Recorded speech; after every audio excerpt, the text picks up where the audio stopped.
Welcome to Gctv. I'm Colby Wilford here with Miranda Branham. Mrs. Penick is doing something extraordinary in one of her classrooms that has never been done before here at GC. Brianna Cagle takes a look at the Flip the Classroom idea. Many schools and classrooms have adopted the flipped classroom. Here at GC, Miss Penick has flipped her classroom. This is a new teaching strategy that she has looked at and wanted to try with one of her own math classes.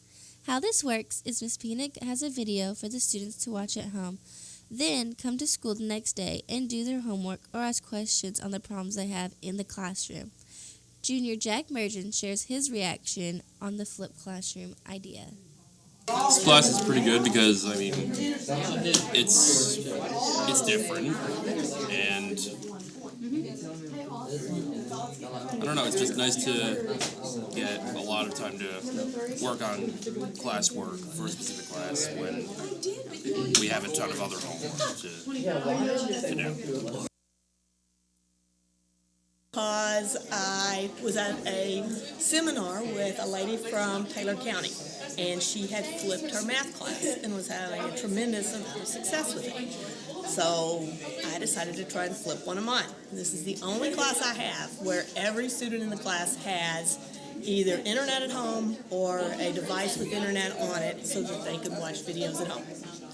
So we flipped this class. They watch videos at home that have all the instruction in it, and then they come here and they do all the work once they get here. So I get to spend lots of one-on-one time with them.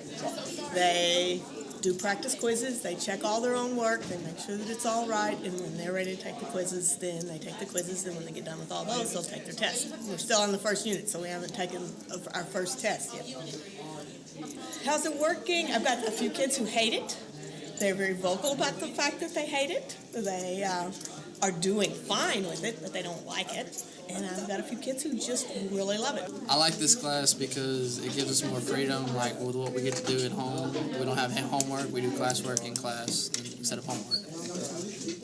I don't like it because it's just not the same as having a teacher to be able to explain it to you. And if you have a man online with a monotone voice, it's kind of boring after a while. Because I get to spend a lot of one-on-one time with them, talk to them, answer their questions. They don't have to sit at home and try and figure out their homework assignment all by themselves. I have mixed emotions about it. It's hard for me to give up the control of letting them watch those videos at home with me not there, making sure and looking them in the eyes and feeling like they've got it. But I feel like I figure out a whole lot more of that by sitting down with them every day as they're working through their problems and figuring that out. So overall, I think I like it, but we'll see when we get to the end of this first unit to see whether or not we want to continue doing it. But it's been a pretty good experiment so far. I wouldn't want to do it with all my classes, because if the kids don't watch the videos and don't come to class prepared, then they're never going to succeed at it.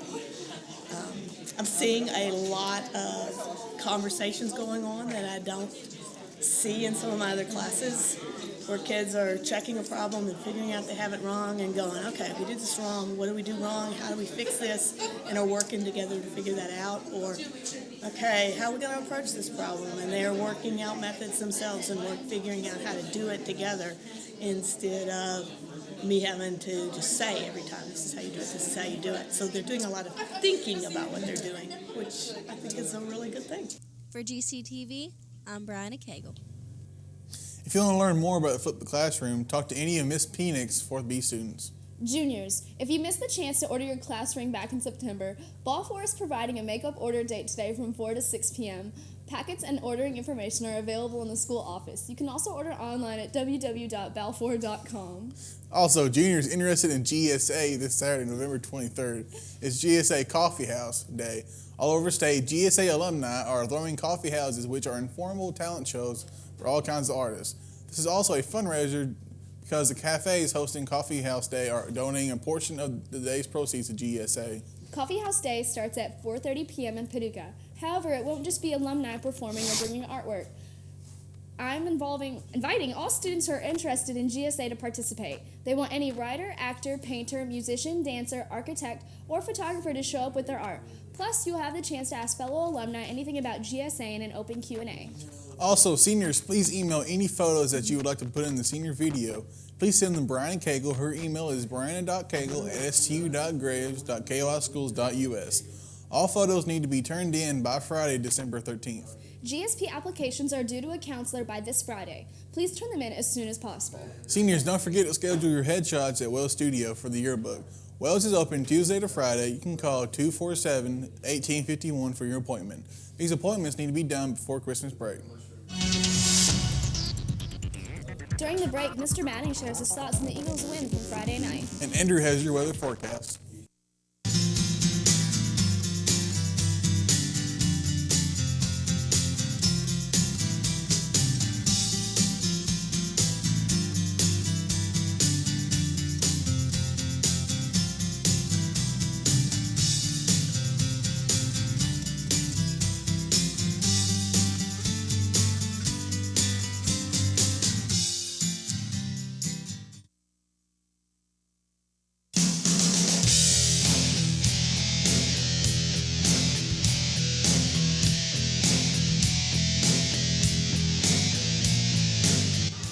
Great win tonight for the Eagles. Historic win. We've never been this far in the playoffs before. It looks like we'll be hosting Bowling Green next week for the regional championship. We're going to take care of business this week. Go Eagles!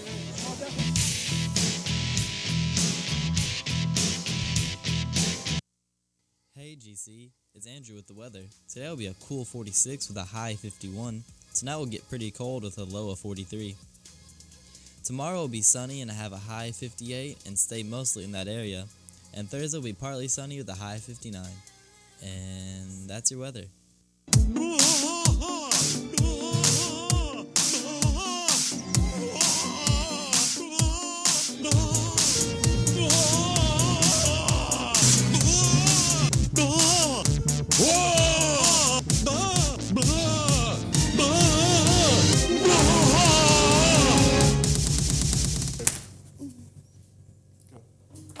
All-girl cheerleaders have their cookbooks for sale at $10 apiece.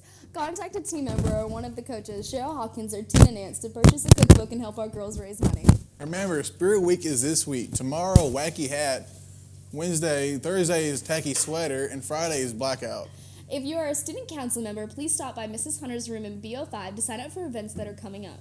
The future problem solvers will have a meeting after school on Thursday in room B07. Students for Student Success is a peer tutoring group. It will meet at E27 on Wednesdays until 4:30. Students who choose to tutor can receive community service hours and at a teacher's discretion can receive extra credit. FCCLA is doing their annual fundraiser, Operation Christmas Child. You can bring donations for boys ages 5 to 9 and girls ages 2 to 4 to either Mrs. Clark or Mrs. Carmen. The Eagles Eye newspaper is collaborating with FCCLA in this event, so you can also bring those donations to the Commons during break or lunches. Please remember that the recycling bins are for paper use only. Please do not put plastic in them. Well, that's all we have for today, guys. For Gctv, I'm Miranda Branham, and I'm really scared. And I'm Cole Wilford, and we're about to die.